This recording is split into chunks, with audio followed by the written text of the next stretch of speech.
Bem-vindos, irmãos! Esse é o quarto e último encontro de uma série onde nós estamos estudando, nos aprofundando e refletindo sobre o Evangelho de João. No primeiro encontro, nós tratamos de alguns aspectos sobre o Evangelho de João enquanto livro, como a data que ele foi escrito, quem foi o seu autor, onde foi escrito e qual o público-alvo dele. E nós também examinamos ali diversas passagens dos capítulos 1 ao 4. Já o segundo encontro abordou temas mais relacionados ali aos capítulos 5 a 10. No terceiro encontro, nós abordamos e refletimos ali também sobre diversos elementos ali ao longo dos capítulos 11 a 17. Então, se você não ouviu os 3 primeiros encontros dessa série, eu recomendo que você volte e ouça para estar mais contextualizado e para acompanhar o segmento das nossas meditações. Meu nome é Fábio. Eu sou membro da Congregação Luterana em Cristo, em Curitiba, e sou estudante de teologia pela Universidade Luterana do Brasil. É um prazer estar aqui contigo para ler e refletir juntos sobre esse livro tão belo que é o Evangelho de João. O nosso estudo e a nossa reflexão de hoje será totalmente voltada para os capítulos 18 a 21 de João. O ideal ao ouvir esses estudos é que você já tenha lido os respectivos capítulos ao longo da semana, para que esteja mais situado e para que nós possamos seguir ali a nossa reflexão dessa forma. Como nós vimos nos últimos encontros, irmãos, Cristo é o Logos divino feito carne. Ele é Deus encarnado, assim como também é nosso sacerdote, o Cordeiro de Deus para o sacrifício, o segundo Moisés superior ao primeiro. Nós vimos que a sua vinda cumpre o propósito final da lei e que Cristo veio expandindo a aliança da misericórdia divina a todos os povos, desde aqueles povos que traíram a Deus, como Samaria tinha feito, até os povos que nunca fizeram parte da sua aliança. Vimos que Cristo é o pão da vida, que o comer da sua carne e beber seu sangue, nós somos unidos a Ele. Assim como nós também vimos que Cristo veio para recriar o homem pelo seu poder e que essa recriação ela se finaliza através da lavagem pelo batismo. Vimos que Cristo é não apenas Deus, mas perfeito homem também. Que ele realmente sentiu as dores que nós sentimos aqui nessa vida e que ele se compadece de nós. Vimos que ele se agrada e usa do nosso culto, mesmo que alguns reclamem, acusando ali o nosso culto de ser muito pomposo ou extravagante. Ainda assim, nós vimos que Cristo é poderoso para ressuscitar e que seu poder, na verdade, se demonstra desde a própria conversão, porque nós estávamos mortos em delitos e em pecados. Por fim, nós vimos que Cristo é o nosso sumo sacerdote que se coloca diante do Pai pedindo em favor da nossa proteção, mesmo diante de um perigo iminente à vida dele. Assim, nós vimos a divindade de Cristo, os ofícios de Cristo e a sua misericórdia infinita. Mas e agora, irmãos? O que nós vemos nos capítulos 18 a 21? Primeiramente, eu preciso corrigir um pequeno equívoco geográfico do capítulo anterior.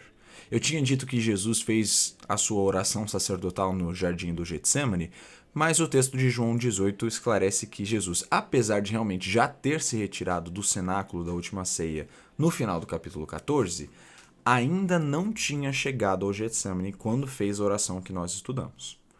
Eu precisava só esclarecer isso, porque eu falei aqui de um momento de falta de atenção realmente para esse detalhe, né? Mas, seguindo, dito isso, vamos ao que interessa. O capítulo 18 já leva a nossa atenção para a cena que virá ali finalmente no Getsemane. Cristo será traído por Judas. Judas vai entregar Jesus para as autoridades romanas. Como Judas sabia que Jesus estava lá? O texto diz: muitas vezes Cristo se reuniu ali com os discípulos. Então Judas chega já com uma escolta de guardas romanos que foram ali concedidos a ele por meio de um acordo que ele fez com os fariseus e os sacerdotes judeus, com o intuito de matar Jesus. Eles chegam lá e Jesus já se adianta e pergunta: a quem vocês estão procurando? Ao que eles respondem: a Jesus, o Nazareno. Então Jesus responde: sou eu. E o texto diz que eles recuaram e caíram por terra. Irmãos, por que eles recuaram e caíram por terra depois de Jesus dizer, sou eu? Vocês se lembram do que nós vimos no capítulo 5, 2 estudos atrás, que Jesus disse, antes de Abraão eu sou? Eu sou é o nome pelo qual Deus se apresenta a Moisés em Êxodo 3. No capítulo 5, então, Jesus pronuncia esse nome ao se referir a si mesmo, e agora ele está fazendo o mesmíssimo. Quem é esse homem que fala com os guardas, então? É Jesus? É o homem que eles estavam procurando? É Jesus, o Deus encarnado. Sou eu. O resultado não poderia ser outro. Todos caem por terra, eles são derrubados por esse nome. E isso, logicamente, aconteceria. Porque ali estão todos seguindo Judas, um possesso.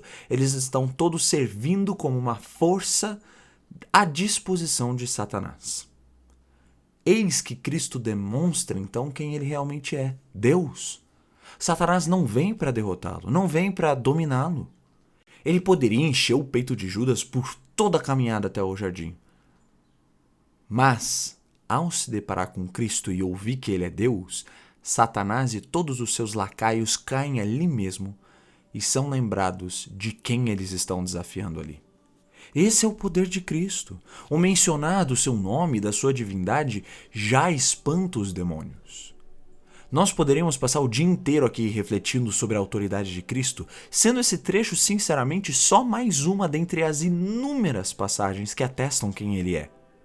Ou, por exemplo, qual a posição dele na hierarquia da própria existência. Ele é Deus. Não há ninguém acima dele, pois mesmo o Pai e o Espírito estão lado a lado com ele. Eles são apenas um Deus, sem que um domine sobre o outro. Então não tem ninguém acima. Depois que o povo se levanta, eles perguntam novamente por Jesus e ele responde agora de uma forma um pouco mais preocupada com os seus discípulos. Ele diz: já lhes falei que sou eu. Se é a mim que vocês estão procurando, deixe que esses vão embora. Cristo, irmãos, se preocupa com a segurança dos seus discípulos ali. Porque só ele era para morrer naquela Páscoa, enquanto cada um deles deveria viver por mais tempo para proclamar depois o seu evangelho. E depois, sim, de fato, cada um deveria morrer em nome dele no tempo devido. Aquele não era o momento. Então, Jesus é finalmente levado como preso. Nesse momento se cumpre o que Cristo havia dito que aconteceria. Os discípulos se espalham e deixam Jesus sozinho. O primeiro a julgar Jesus é Anás, o sumo sacerdote ali do templo. Ele dá uma bofetada no rosto de Jesus, sendo que Jesus não tinha dito nada absurdo. Por quê? Exclusivamente com o intuito de rebaixar Jesus e reafirmar a própria autoridade dele como sumo sacerdote do templo. Depois disso, finalmente, Jesus é levado ao famoso Pôncio Pilatos, que a gente sempre menciona quando nós recitamos o credo. Pilatos faz uma pergunta importante para Jesus. Ele pergunta: você é o rei dos judeus? Então Jesus esclarece: meu reino não é deste mundo. Depois de um pouco mais de conversa, Pilatos volta ao público, diz que não encontrava nenhuma culpa em Jesus. Isso, queridos, é um detalhe importante, essa pergunta, essa resposta e até mesmo a reação de Pilatos. Vejam bem, os romanos não eram radicais religiosos como os judeus. Eles não impunham os deuses deles e eles não rejeitavam os deuses dos outros povos necessariamente. Os romanos, eles eram muito políticos quando o assunto era garantir a paz dentro do império através da religião. Suponhamos que você é de uma aldeia que tem outros deuses ali que não os romanos e que você fosse eventualmente dominado pelos romanos. Eles não iriam remover os seus deuses. Pelo contrário, o que eles faziam? Eles assimilavam os seus deuses na mitologia deles e apenas acrescentavam ali entre o seu povoado devoções extras aos deuses deles. Então eles assumiam os seus deuses e pediam: olha, agora vocês também conseguem adorar esses aqui? Os romanos, eles não se importavam nem em distorcer a própria religião deles mesmos para garantir a paz dentro do seu império, porque a preocupação deles era uma só. Contanto que você não tentasse usurpar a autoridade estatal e militar dos romanos, e lógico do próprio César, o imperador, você poderia acreditar no que você bem entender. O que você não podia era se levantar como rebelde e também não abençoar o imperador. Então a primeira pergunta de Pilatos é justamente essa: você se diz rei, então? E depois de ouvir Jesus dizer que o seu reino não era desse mundo, ele provavelmente entendeu e pensou: esse homem parece estar apenas propagando uma nova religião, onde ele talvez seja aí um espírito sábio que encarnou. Ele não parece realmente se interessar em usurpar o trono do César em Roma. Então a conclusão dele era clara. Jesus não é culpado, ele não cometeu nenhum crime. Você pode acreditar no que você bem entender. Então Pilatos dá ao povo a condição de escolher se eles desejavam soltar Barrabás, um salteador, ou Jesus. O povo, porém, ele já estava bem enfurecido e eles queriam mesmo a condenação de Cristo. Então eles optam para soltar Barrabás, um verdadeiro ladrão. Apesar disso, Pilatos não queria realmente punir Jesus com punição capital, ou seja, com a pena de morte. Então o que ele faz? Ele manda que açoitem, ou melhor, chicoteiem Jesus. Os guardas romanos então amarram Jesus num poste, chicoteiam ele, vestem ele com púrpura, que era uma cor associada à realeza, e espancam ele também, e colocam, lógico, a famosa coroa de espinhos. Aqui nós encontramos Jesus chegando ali no ápice do que nós chamamos do seu estado de humilhação, onde ele, sendo Deus, se submeteu a passar por tamanhas dores enquanto encarnado. Por quê? Visando nos resgatar por meio de todo esse sacrifício dele. Apesar disso, os judeus não se contentam com a humilhação de Cristo e eles insistem que ele seja crucificado. Então, Pilatos entrega Jesus para que eles mesmos crucifiquem ele, porque ele não via, de novo, nenhuma culpa em Cristo. Veja que interessante, porém, o que acontece quando Pilatos diz isso. Os judeus dizem que Jesus precisava ser crucificado por conta da lei de Moisés. Então, Pilatos disse mais uma vez, eu não vejo culpa nenhuma nesse homem. Ele diz, não, por conta da lei de Moisés, ele quebrou a lei de Moisés, ele precisa morrer. Pilatos, então, ele decide voltar, mais uma vez, conversar de novo com Jesus, para entender, confirmar se Jesus realmente tinha ferido a lei dos judeus, ameaçando ele ainda por cima. Ele diz que ele tem poder para crucificar Jesus. E Jesus simplesmente responde dizendo que ele não teria autoridade de fazer nada se não fosse da vontade do Pai. E é fato, porque Deus é quem concedeu a autoridade a Pilatos para que ele crucificasse Jesus, cumprindo o plano divino. Mas notem que peculiar o que Jesus diz nessa mesma fala. Ele faz um adendo, ele faz um porém, ele diz, quem me entregou ao Senhor tem maior pecado. Irmãos, hoje no mundo cristão, nós temos uma infestação dessa ideia que surgiu entre alguns grupos mais radicais da reforma, mas não com os luteranos. Mas eu tenho que assumir que, infelizmente, afetou alguns dos nossos, dentro das nossas igrejas. A ideia de que não existe diferença entre pecado maior e menor.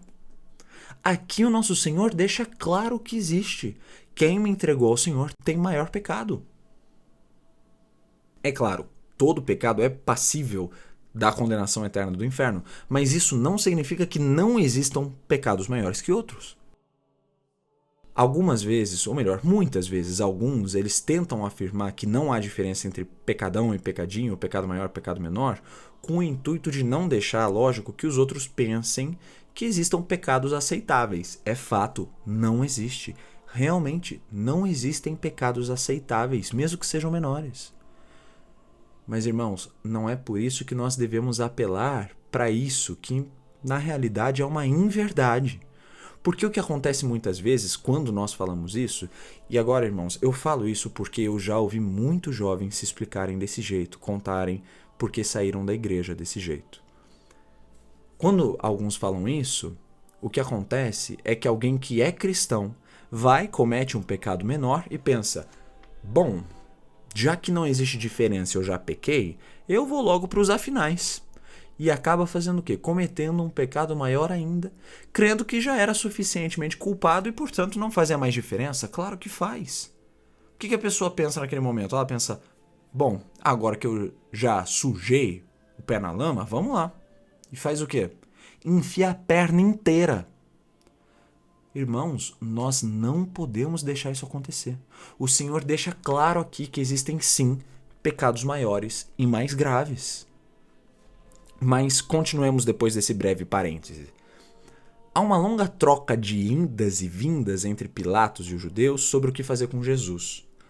Por fim, Pilatos entrega Jesus aos judeus para que eles mesmos crucifiquem Jesus, como eu disse anteriormente. Em outros evangelhos, nós vemos o relato de que Pilatos realmente, ele literalmente lava as mãos publicamente quando ele faz isso. E isso realmente simbolizava que Pilatos não queria participação naquele ato e que ele estava tendo suas mãos limpas ali do sangue daquele homem, não iria recair sobre ele, e que o povo que iria punir Jesus, eles fariam isso por decisão própria e não por decisão dele. Então, irmãos, nós chegamos num grande momento, que é o clímax da história da redenção. Cristo é crucificado. Jesus carrega a sua cruz até um lugar chamado Calvário, ou Gólgota, que significa lugar da caveira. Esse lugar era já fora da cidade de Jerusalém, fora dos muros, e o motivo do lugar receber esse nome, lugar da caveira, Calvário, Gólgota, é debatido. Mas muitos estudiosos afirmam que era porque as formações rochosas dali formavam uma imagem similar realmente à de uma caveira humana. Apesar disso, fazendo um comentário, na história da igreja cristã, irmãos, existe uma tradição que é bem interessante. Apesar de ser, lógico, só uma hipótese, de que aquele lugar seria chamado assim porque o próprio Adão teria morrido lá e a sua caveira estava ali solo abaixo. Se um dia você viajar para o Oriente e entrar em uma igreja antiga, é possível que você veja um mosaico da crucificação em alguma parede. Se você vê, olhe para baixo da cruz. Era muito comum, desde a Antiguidade Tardia até a Idade Média, que muitas pinturas e mosaicos da crucificação tivessem logo embaixo da cruz, enterrado no solo, uma caveira, que seria justamente a caveira de Adão. Se você prestar bastante atenção, é possível que você veja em algumas dessas o sangue escorrendo da cruz até o chão, então penetrando o solo e caindo sobre a caveira, que é justamente, de novo, a caveira de Adão. Isso é uma representação visual da obra da cruz. A morte de Cristo e o seu sangue sobrepondo o pecado de Adão, descendo ao mesmo tempo e purificando o Adão morto, ou seja, a humanidade. Na Geórgia, por exemplo, e eu me refiro aqui, Geórgia, o país na Europa Oriental. Lá você tem um museu antigo em Tbilis, né? O nome da cidade é Tbilis, onde você encontra um mosaico que ele é chamado Crucifixion de Shemokmedi, que é uma arte da cruz ali do século X, feita em Shemokmedi, que é uma vila ali na região da Gúria. Nela você vê justamente o que eu estou falando, da caveira. Nesse mosaico você encontra isso. Mas prossigamos. Pilatos é quem escreve a placa que será pendurada sobre a cruz de Cristo, Jesus Nazareno, rei dos judeus. Em latim, que era a língua de Pilatos, seria Iesus Nazarenus Rex Iudaeorum, que pode ser abreviado como INRI. E nós seguimos adiante, que enquanto Cristo está sendo pendurado na cruz, naquela mesma cena, nós descobrimos que João foi um pouco mais intrépido que os outros discípulos, ele decidiu seguir Jesus ainda por cima de perto, junto com a sua mãe, a Virgem Maria. Então, tem a mãe de Jesus ali e João. E Jesus ali pendurado, ele deixa que João fique responsável por cuidar da sua mãe dali em diante. Então, o Evangelho de João relata algo muito importante, meus irmãos. Qual a última coisa que fazem com Jesus antes dele finalmente morrer ali pendurado numa cruz? Jesus diz: tenho sede. E os guardas, eles enchem esponjas com vinagre e oferecem esse vinagre para Jesus beber. O vinagre era usado como uma forma barata de anestésico, porque ele era bem forte de fato e por conta disso ele inibia ali um pouco os sentidos. Mas aqui, irmão, se cumpriu mais uma profecia, que é a profecia de Salmo 69, 21, que diz: por alimento me deram fel e na minha sede me deram a beber vinagre. Mas, irmãos, por que havia uma profecia específica sobre Cristo beber vinagre? Santo Agostinho, que nós citamos no nosso último estudo, esclarece por quê. O vinagre ele representa o próprio povo judeu, porque o vinagre nada mais é do que vinho estragado. A própria palavra grega para vinagre, que é oxos, significa vinho podre. E mesmo no português, vinagre é a união entre vinho e acre, ou seja, vinho estragado. E é isso que tinha acontecido com o povo do Antigo Testamento. Do bom vinho que eram os patriarcas e os homens piedosos como Davi, o povo foi gradualmente se afastando e degenerando, apodrecendo mesmo. E é isso que Cristo recebe desde que ele chegou, um povo ingrato, podre, endurecido. Desde o começo do Evangelho de João, nós vemos essa ênfase. Volte lá no primeiro capítulo, há um versículo que você leu, que é o versículo 11, onde está escrito: veio para o que era seu e os seus não o receberam. Cristo veio cumprir a lei que foi dada aos judeus, mas ele foi rejeitado, humilhado e crucificado por esses judeus. O povo havia se corrompido. Mas Deus ali usa da maldade desse povo para trazer algo bom para os outros povos. Porque o versículo 12, ainda no capítulo 1, continua dizendo: mas a todos quanto o receberam, deu-lhes o poder de serem feitos filhos de Deus, a saber, aos que creem no seu nome. Nós não vimos juntos, desde o nosso segundo encontro, irmãos, que Jesus estava estendendo e expandindo a aliança da misericórdia de Deus aos outros povos? E qual era a reação dos judeus e dos fariseus sempre que Jesus era pego fazendo isso? Rejeição, condenação, conspiração contra a vida dele. E ali eles estavam levando isso a cabo, ao seu fim. Eles estavam matando o Filho de Deus. E eis que Jesus diz: está consumado. Baixa a cabeça e morre. Após a maior traição possível, Jesus diz: está consumado, ou seja, está feito, está concluído. Da maldade do povo que Deus tinha escolhido no Antigo Testamento, Cristo fez a sua obra mais importante. Ele se entregou na cruz como sacrifício. Eles intentavam o mal, mas Deus tomou essa maldade deles e ali na cruz fez com que Cristo pagasse o preço pelo nosso resgate. Claro que isso, irmãos, que eu expliquei é apenas uma parte da infinita profundidade de tudo que foi feito na cruz, mas essa é a ênfase que João quis nos dar. Vejam que interessante. Os soldados, quando eles veem que Jesus parecia ter morrido, decidem não quebrar suas pernas, mas verificar se ele está morto, perfurando o lado dele com a lança. Aqui nós vemos um elemento importante que os judeus esperavam. Eu tinha comentado que os judeus esperavam segundo Moisés, mas isso é só mais um lado. Por quê?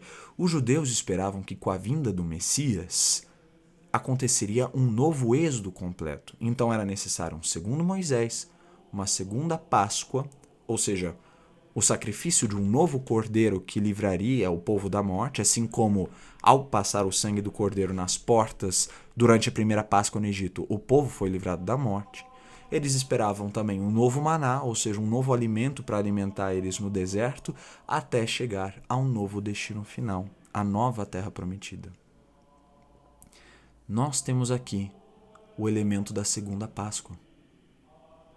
Porque o cordeiro que foi morto na primeira Páscoa, ele não poderia ter os seus ossos quebrados. Isso foi ordem de Deus. Então qual a solução para fazer o cordeiro morrer sem quebrar nada? É perfurar ou cortar ele e deixar que o sangue jorre, escorra. E é exatamente isso que acontece com Cristo aqui. Nenhum osso dele é quebrado, mas ele é perfurado e o seu sangue jorra. Eis que temos então, irmãos, outro elemento, a nova Páscoa. E é aqui que começa a nossa peregrinação, o segundo êxodo, irmãos. Porque o que acontece após a primeira Páscoa no Egito? O povo é liberado do poder do faraó que os oprimia e passa a seguir Moisés no deserto até chegarem na terra prometida. Aqui com Cristo, o nosso segundo e definitivo Moisés, ele nos liberta, nós somos libertos do poder do nosso opressor Satanás. E nós somos levados de agora em diante para o deserto, seguindo ele em direção à terra prometida definitiva, que é o reino dos céus. E o que aconteceu com o povo hebreu no deserto, enquanto seguiam Moisés? Eles precisavam de alimento, então Deus alimentou eles durante toda a jornada com o maná que caía dos céus. O que Jesus disse no capítulo 6 de João, meus irmãos? Que ele é o maná que caiu do céu. e que nós comemos o seu corpo e sangue para termos a vida eterna. Nós temos aqui um novo, segundo e definitivo Moisés, nos dando uma segunda e definitiva Páscoa e agora nos guiando por esse deserto que é o mundo daqui em diante, mas nos alimentando com o segundo e definitivo maná, que é a Eucaristia no seu corpo e sangue, enquanto ele nos leva para a terra prometida definitiva, que é a vida eterna no seu reino. E João está anunciando isso aos gregos e a nós, que somos gentios. A nação dos hebreus traiu o Messias, mas vocês têm agora a oportunidade de serem salvos justamente porque Deus usou dessa traição para abrir a todos a aliança da sua misericórdia, quer sejam judeus ou gregos ou qualquer outro povo. Agora venham e caminhem pelo deserto com Cristo e não se preocupem, porque não vai faltar comida celestial até que cheguemos ao nosso destino. Então Cristo é descido da cruz e sepultam ele no sepulcro de um homem rico que doou a sua gruta, José de Arimateia. Mas a história não acaba aí, e nós bem sabemos disso. Depois de 3 dias, as mulheres foram visitar o túmulo e viram a pedra removida. Então elas correram e contaram a Pedro e João, que foram averiguar e viram que os lenços nos quais o corpo de Jesus tinha sido enrolado estavam vazios. Então eles voltam para suas casas. No caminho, porém, Jesus se encontra com Maria Madalena e pede que ela vá e entregue uma mensagem aos discípulos sobre a subida dele aos céus, que estava para acontecer em alguns dias. Depois disso, Cristo se encontra com os próprios discípulos e não os condena por terem se dispersado. Então Cristo, em uma postura de paz, sauda eles e faz algo muito importante. Ele sopra sobre eles e diz: recebam o Espírito Santo. Se de alguns vocês perdoarem os pecados, são-lhes perdoados, mas se o retiverem, são retidos. Aqui nós temos Cristo ordenando os apóstolos, concedendo a eles uma graça especial do Espírito Santo para que eles possam serem dispensadores ou dispenseiros da sua graça. Por isso que Pedro, em 1 Pedro 4, chama os ministros que pregam e que servem a igreja de despenseiros da graça. Aqui nós vemos o poder das chaves e de administrar os sacramentos que Deus dá aos ministros da igreja. Peguemos, por exemplo, 1 Timóteo 4 e 2 Timóteo 1. Lá, Paulo fala a Timóteo sobre o dom que ele recebeu de Deus por meio da imposição das mãos dele e dos outros ministros da igreja. Isso é o que nós chamamos de ordenação, que nós fazemos na igreja luterana. Quando um pastor se forma no seminário e ele é direcionado a uma congregação ou paróquia, ele é ordenado por outros pastores que também foram ordenados antes dele. E nessa ordenação se impõe as mãos sobre ele, e o nosso rito de ordenação na igreja luterana inclui a seguinte oração, quando os pastores impõem as mãos sobre aqueles que estão sendo ordenados. Eles dizem: confio-lhe, pois, o santo ofício da palavra e dos sacramentos, e assim eu o consagro e ordeno ministro da igreja, instalando-te como pastor dessa comunidade em nome do Pai, do Filho e do Espírito Santo. E vejam bem como ele continua essa oração. Ele continua dizendo: queira o Senhor derramar sobre você o Espírito Santo para o desempenho do ofício e dos encargos que lhe confiou o chamado divino, de modo que seja fiel despenseiro dos meios da graça. Amém. No Novo Testamento, nós vemos aqui Cristo soprando o Espírito para ordenar os apóstolos, e depois vemos os apóstolos desde Atos confiarem o Espírito aos novos ministros da igreja por meio da imposição de mãos. E assim, nós continuamos fazendo isso desde então, porque os nossos ministros precisam receber aquilo que Cristo confiou para o ministério que é necessário, um dom e uma autoridade do Espírito Santo. Vejamos quanto Cristo se preocupa em garantir para que o seu povo, a igreja, tenha o melhor. Para que os sacramentos e o poder das chaves em geral possam ser dados ao seu povo, para alimentar eles espiritualmente de forma contínua, ele concede poder e autoridade por meio do Espírito Santo aos nossos ministros. Para quê? Para que eles consigam, de fato, nos servir dessas coisas que Deus nos comunica. Por fim, Vamos a outro relato peculiar de João. Aquele que vai finalizar realmente o estudo de hoje, que está no capítulo 20. Nós não vamos estudar o 21, apesar de que eu espero que você tenha lido. Então, no capítulo 20, nós vemos que Tomé toca as feridas de Jesus. Por que João quis incluir esse relato? Simplesmente para expor Tomé, porque ele foi incrédulo antes de ver Jesus? Não. Como nós vimos no primeiro estudo, irmãos, João foi o último apóstolo a morrer, e por isso ele viu o crescimento da igreja entre os gentios mais do que os outros apóstolos, principalmente depois que ele se mudou ali para Éfeso. No final da vida de João, porém, surgiu uma heresia entre os cristãos leigos gregos, que era a ideia de que Jesus não tinha um corpo de verdade, tangível, mas que ele era apenas uma aparição de Deus, como um holograma ou uma miragem. O próprio João menciona a existência dessa heresia na sua primeira epístola, lá em 1 João 4, quando ele diz: todo espírito que confessa que Jesus Cristo veio em carne é de Deus, e todo espírito que não confessa isso a respeito de Jesus não procede de Deus. Pelo contrário, esse é o espírito do anticristo. E nós vemos que essa não é a única instância em que João decide fazer questão de mencionar que Jesus tinha um corpo tangível. No primeiro capítulo do Evangelho de João, nós vemos João dizer: o Verbo se fez carne. João poderia ter usado outros termos para descrever que Jesus encarnou, como o Verbo se fez homem ou humano, ou apenas, até mesmo, só o Verbo esteve entre nós.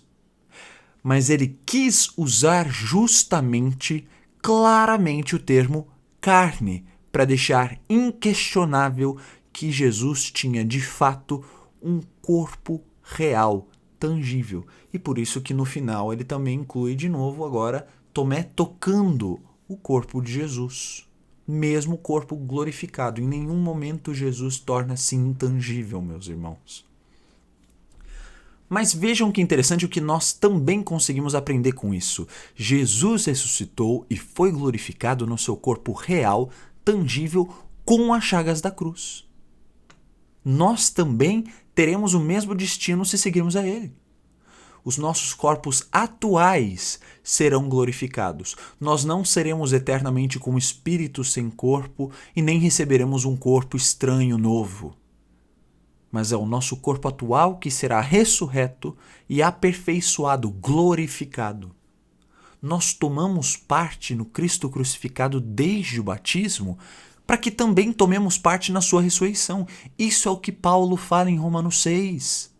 Ao nos unirmos misticamente a esse Cristo ressurreto, que consertou o ser da humanidade que nós corrompemos pelo pecado, nós nos tornamos semelhante a Ele e podemos esperar a mesma ressurreição.